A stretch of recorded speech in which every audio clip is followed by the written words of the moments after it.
Seguimos con el curso de ensayos microbiológicos y vamos a hablar de las estructuras bacterianas, en concreto los flagelos. Los flagelos son un apéndice filamentoso que presentan todas las bacterias que son móviles y que les sirve principalmente para desplazarse.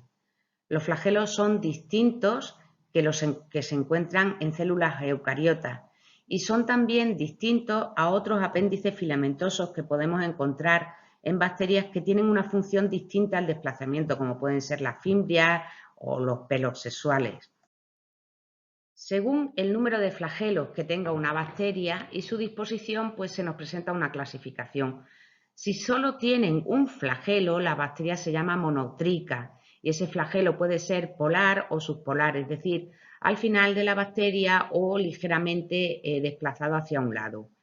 Si tiene más de un flagelo, hablamos de bacterias politricas y dentro de las bacterias politricas, pues dependiendo de cómo sea la disposición de los flagelos, pues si tienen un penacho de flagelo al final, ya sea polar o subpolar, se llaman lofotricas. Si tienen flagelos a ambos extremos, se llaman anfitricas y si tienen flagelos repartidos por todo el cuerpo, se llaman peritricas. Para el movimiento, el flagelo lo que hace es que forma un cono de revolución como si fuese el motor de una lancha. Entonces, en el caso en el que nos encontremos con bacterias anfitricas que tienen dos penachos o dos flagelos en los dos extremos, uno de los flagelos se vuelve hacia atrás de manera que el cono de revolución se produce en los dos flagelos en el mismo sentido. En el caso de las bacterias peritricas, cada flagelo forma un cono de revolución. Eso hace que la bacteria se mueva un poco como andando a tumbo. No tiene la misma direccionalidad que pueden tener las otras bacterias. El flagelo tiene tres partes: el aparato de inserción, el codo y el filamento. El aparato de inserción es distinto si la bacteria es gram positiva o gram negativa, porque el aparato de inserción ya comentamos cuando hablamos de la pared celular que ahí es donde se encaja el aparato de inserción del flagelo. Por tanto, si la bacteria es gram negativa, según la estructura que tenga la pared celular gram negativa, ese aparato de inserción va a tener distintos discos de inserción. Por ejemplo, en el caso de las bacterias gram negativas, hemos dicho que tiene la membrana plasmática y entonces ahí hay un disco al que llamamos anillo M. Después está el espacio periplasmático, ahí hay otro disco al que llamamos S. Después está la capa de péptidoglicano y hay otro disco al que llamamos P. Y por último, la membrana externa, que hay otro disco en el aparato de inserción que llamamos L. En el caso de la bacteria gram positiva, como solo tenemos una capa de péptidoglicano y una membrana plasmática, el aparato de inserción solo tendrá dos discos, uno para insertarse en la membrana y el otro para insertarse en el péptidoglicano.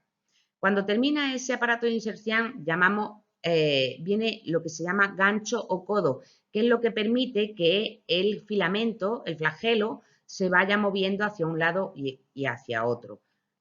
Y es como tiene la función de ser el timón por el cual se va a desplazar la bacteria.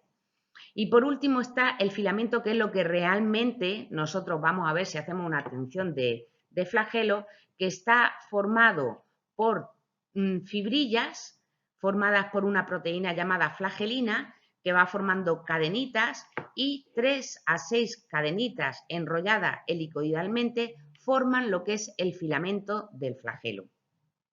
Es muy difícil teñir flagelos porque son unas estructuras muy débiles que en cuanto se manipulan las bacterias se rompen.